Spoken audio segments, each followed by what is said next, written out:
В предыдущих сериях мы вкинули электромотор в машину, соединили его с мостом и смонтировали выдвижные ступеньки. А в этой серии мы по кругу закончим все металлоконструкции, для того чтобы наконец заняться внешкой в ближайшее время. Первым делом взялись за боковую сдвижную дверь. Конечно, она будет на электроприводе, и в дальнейшем мы ее запараллелим с выдвижными ступенями. Как это будет работать? После нажатия кнопки или сигнала от сенсора дверь начинает открываться, и параллельно с этим выезжает ступень, в нашем случае 2 ступеньки. Собственно, все это время Коля и занимается каркасом двери, попутно решая головоломку и собирает кучу запчастей от разных машин в единый механизм. Конечно же, готовых решений с салазками и направляющими не существует, но в наличии есть смекалка, сварочный аппарат и авторазборка на соседней улице.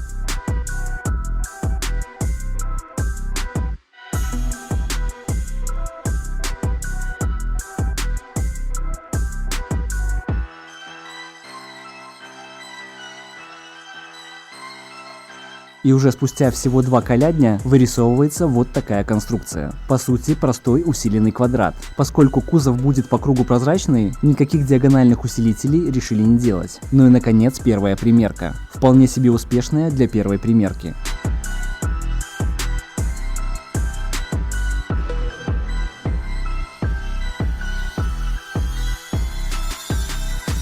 Собрали каркас боковой двери. Для самого каркаса использовали профильную трубу 30 на 30, для того, чтобы при будущем остеклении наружки тут не было ничего средних элементов никаких, здесь не было салазок.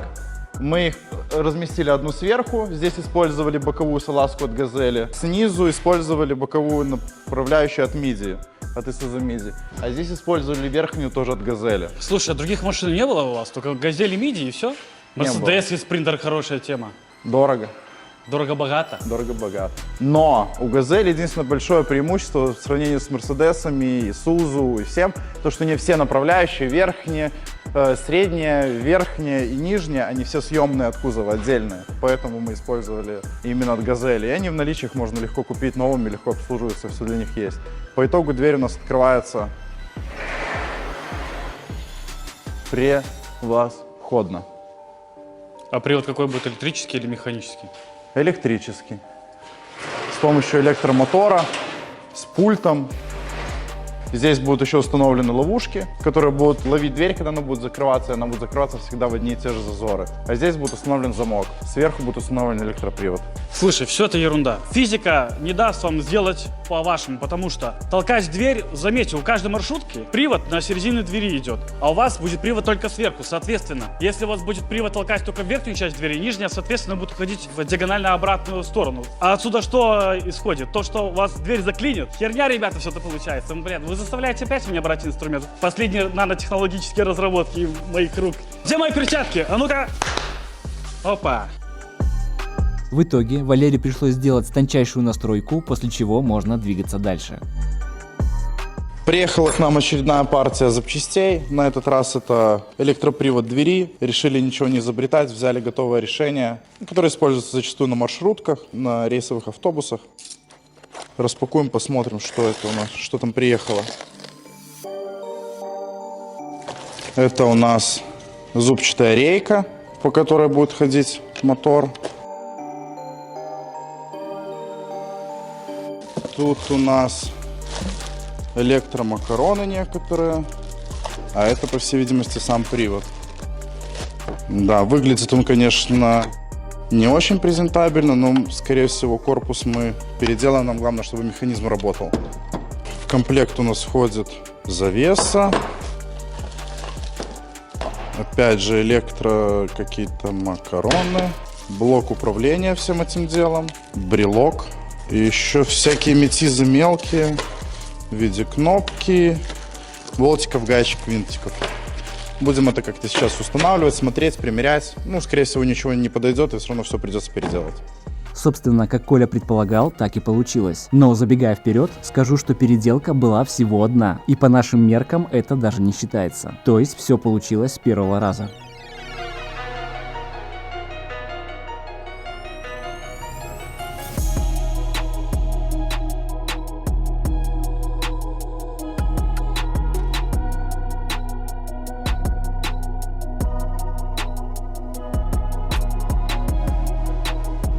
Переварил я петлю, Отодвинул чуть-чуть ось в эту сторону, чтобы дверь осталась на месте, но выезжала в ту сторону. По черновому подключили мотор, пока без пультов, без всего, просто проверить, как оно работает.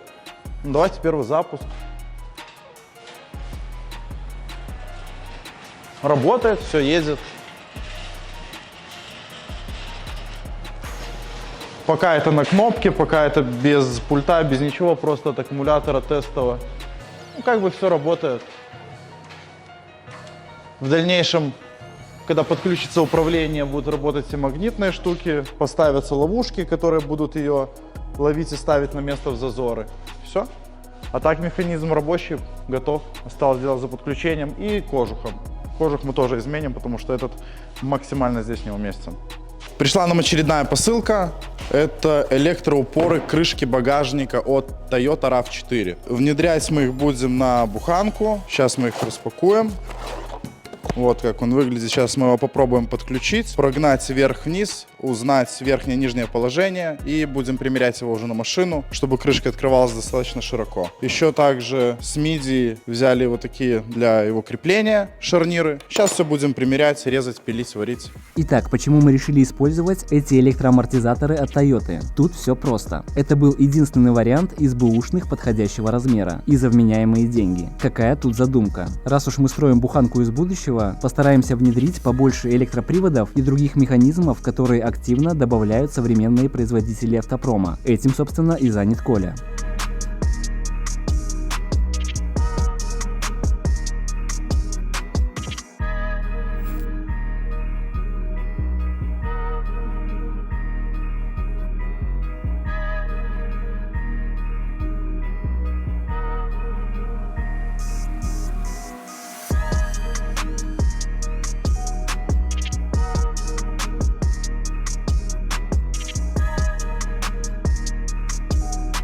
Итак, стоит, наверное, пояснить, как будет вообще работать система открывания крышки багажника. Наши амортизаторы от RAV4. Здесь нам пришлось развальцевать заводскую завальцовку, чтобы перевернуть яблоко как нам надо. Поэтому сейчас здесь временно стоит хомут. Позже мы здесь, скорее всего, поставим пару прихваток с варкой и оденется заводская резинка. Чтобы это все работало, нам понадобятся замки крышки багажника. Мы взяли замки крышки багажника от Seat Toledo. Они были прям в свободном доступе. И у них есть, немаловажно для нас, ушко для центрального замка. Для открывания будем использовать самые простые актуаторы, которые продаются абсолютно везде. Обычная система актуаторов центрального замка. Замки мы используем для того, чтобы амортизатор сам закрывал дверь, ее захлопывал, защелкивал. Амортизатор, когда на него не приходит напряжение, когда он не работает, он заведомо в разжатом состоянии. Там стоит пружина, винтовая пара, и он заведомо в разжатом состоянии. Поэтому, если просто с него снять напряжение, то дверь сама по себе откроется. Поэтому надо, чтобы когда амортизатор крышку багажника закрывает, крышка защелкивалась в замки. И чтобы это все синхронно открывалось, мы будем подавать сигнал совместно. Один сигнал сразу на два актуатора, и он будет ее открывать. В будущем, скорее всего, скорость открытия и все вот эти параметры будут регулироваться нашей электроникой. Но это мы уже посмотрим чуть дальше, когда будем объединять всю машину в одну экосистему. Конечно, все эти механизмы необходимо тестировать, настраивать и фиксить баги. Говоря по правде, практически каждый раз мы сталкиваемся с нюансами и подводными камнями. Как-то я даже задумался о том, что с нашими навыками и опытом можно легко устроиться ручным тестировщиком. Но, изучив этот вопрос поглубже, понял, что не все так просто. И для трудоустройства ручным тестировщиком все же необходимо хорошее обучение. Kata Academy это знают, поэтому вовсю обучают таких спецов. Причем бесплатно. Оплата происходит только после обучения, в виде процента от вашей зарплаты. Эта система позволяет оставаться в выигрыше обеим сторонам. Вы получаете востребованные навыки для устройства на работу, а Kata 17% от вашей фактической зарплаты по полученной специальности. То есть им выгодно, чтобы вы устроились на хороший оклад. От вас же потребуется немного усердия, умение гуглить и от 1 до 3 дней на тестовое задание. Оно предназначено, чтобы вы поняли, насколько вам это интересно и показали свою заинтересованность в обучении. Ведь вам предстоит 3-4 месяца усердно учиться.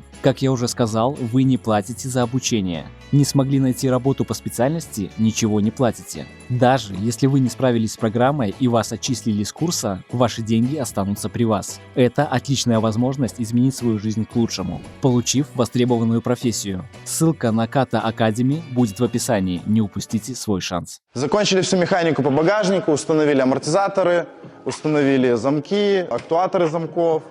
Все это пока подключено временно на вот эти макароны от блока обычного 12 вольт на кнопочку. В будущем это все будет завязано в общую экосистему автомобиля. Сейчас это все не подключается, потому что еще добавятся потребители, что-то изменится. Ну, пока это подключено вот так, просто проверить механику, чтобы можно было дальше заниматься другими вещами. Открывается это вот пока просто с кнопки. Вот она пошла автоматически вверх сама. Можно поднять выше. Поднимается она достаточно высоко. Закрывается она примерно вот так. Так, закрывается и защелкивается в замки. Все. В дальнейшем у двери будет регулироваться скорость открытия, высота открытия. Но это уже будет управляться программно. Сейчас мы это не делаем, потому что это все пока черновой вариант, чтобы можно было дальше заниматься остеклением и всем остальным. Ну а теперь переходим к самому интересному. По задумке мы хотим ехать в будущее на буханке из будущего и управлять ей при помощи джойстика. Конечно же, и тут готовых решений нет, поэтому мы купили рулевую рейку и отдельно электроусилитель. Собственно, их Коля сейчас и разбирает.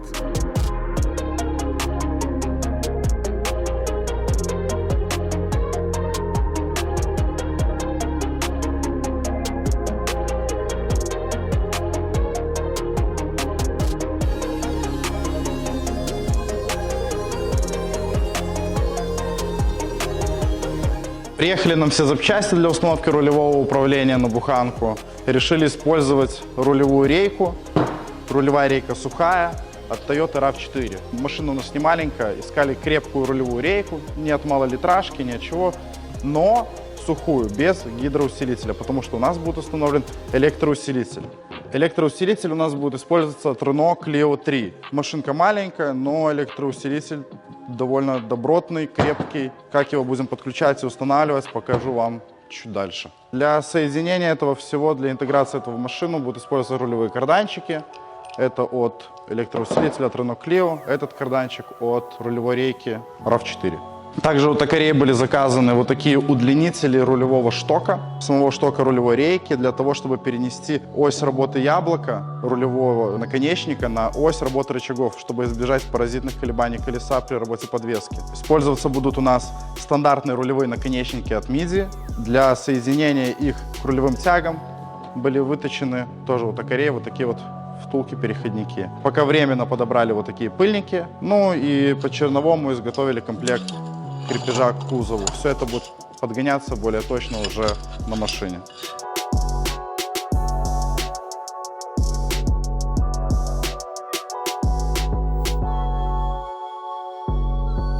Первым делом примеряем уже модернизированную рулевую рейку и делаем замеры для того, чтобы понять, где и как можно придумать крепеж.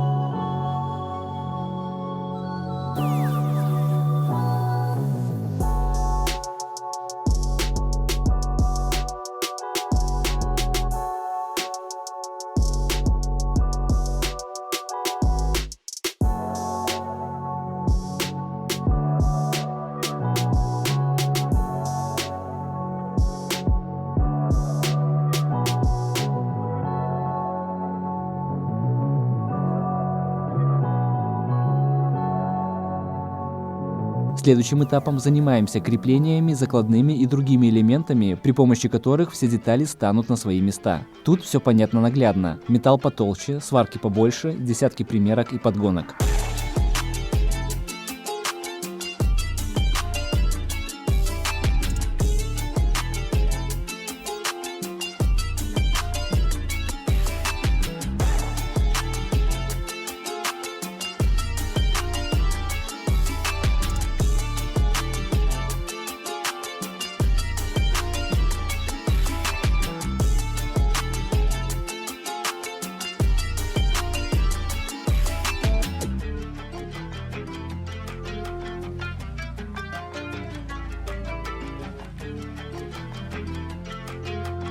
Установили рейку на свое законное место. Расположить постарались ее максимально на оси наконечников, чтобы вот эти вот шарниры были на оси рычагов. Сами рулевые тяги параллельно рычагам. Наконечники использовали заводские Isuzu. Вот эту вот скрутку заказывали у токаря. Нам повезло, что резьба на тягах Toyota RAV и Isuzu одинаковая. Поэтому обошлись без сварки и заказали просто вот такие вот сгоны. Срастили два карданчика от RAV4 и от Clio 3. И уже они присоединены к электроусилителю руля. Слушай, а тут же болезни у этих у рафов, да? Ну, это у всех На есть рулевой. болезнь, что Слушай, здесь разбивается. Там втулки вы меняли уже эти? Нет, хорошая рейка без Ну, винтов. 800 километров-то тоже непонятно, где она ездила. Надо Нет, было она вскрыть, прям, посмотреть. прямо замечательно. Потому что это же болезнь у них, разбивают эти втулки на раз-два. Я думаю, что у нас все будет в порядке. Не, ну так в целом-то грамотно все сделано, на самом-то деле. Спасибо. И лишнего ничего не скажешь. Ладно, хрен-трындеть, давай дальше снимать. Давай. Вот здесь хорошо видно, для чего мы использовали эти удлинители, чтобы сместить яблоко, шарнир с этого места на вот это место, на ось работы рычагов, чтобы при работе рычага у нас не менялось схождение. Соединили карданчики от рулевой рейки RAV4 и от Clio 3. Соединили пока для проверки. В будущем здесь обварим и усилим.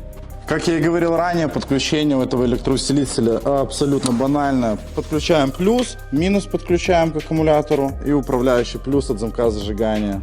Все, бросаем на плюс. Вот был щелчок. Это значит, что электроусилитель запустился.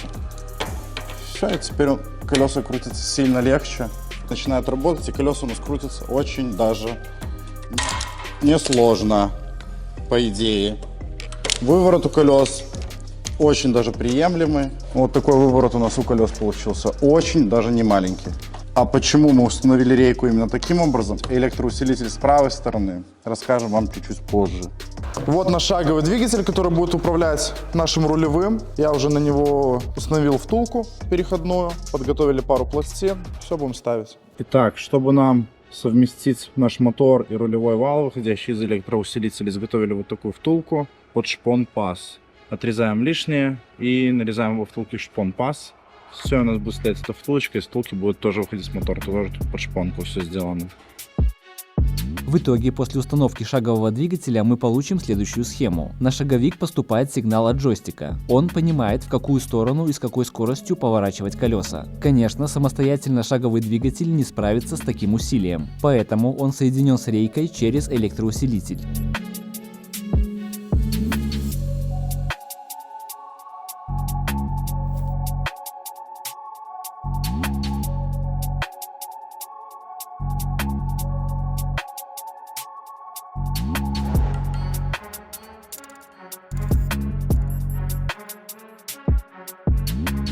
Так.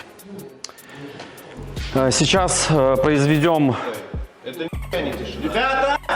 Андрей!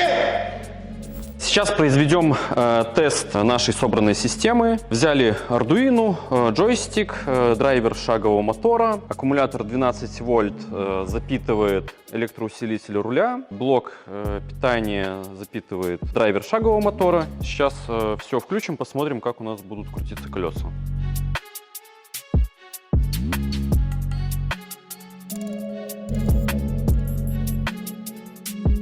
Так, ну вот пошел, все, упор и в другую сторону.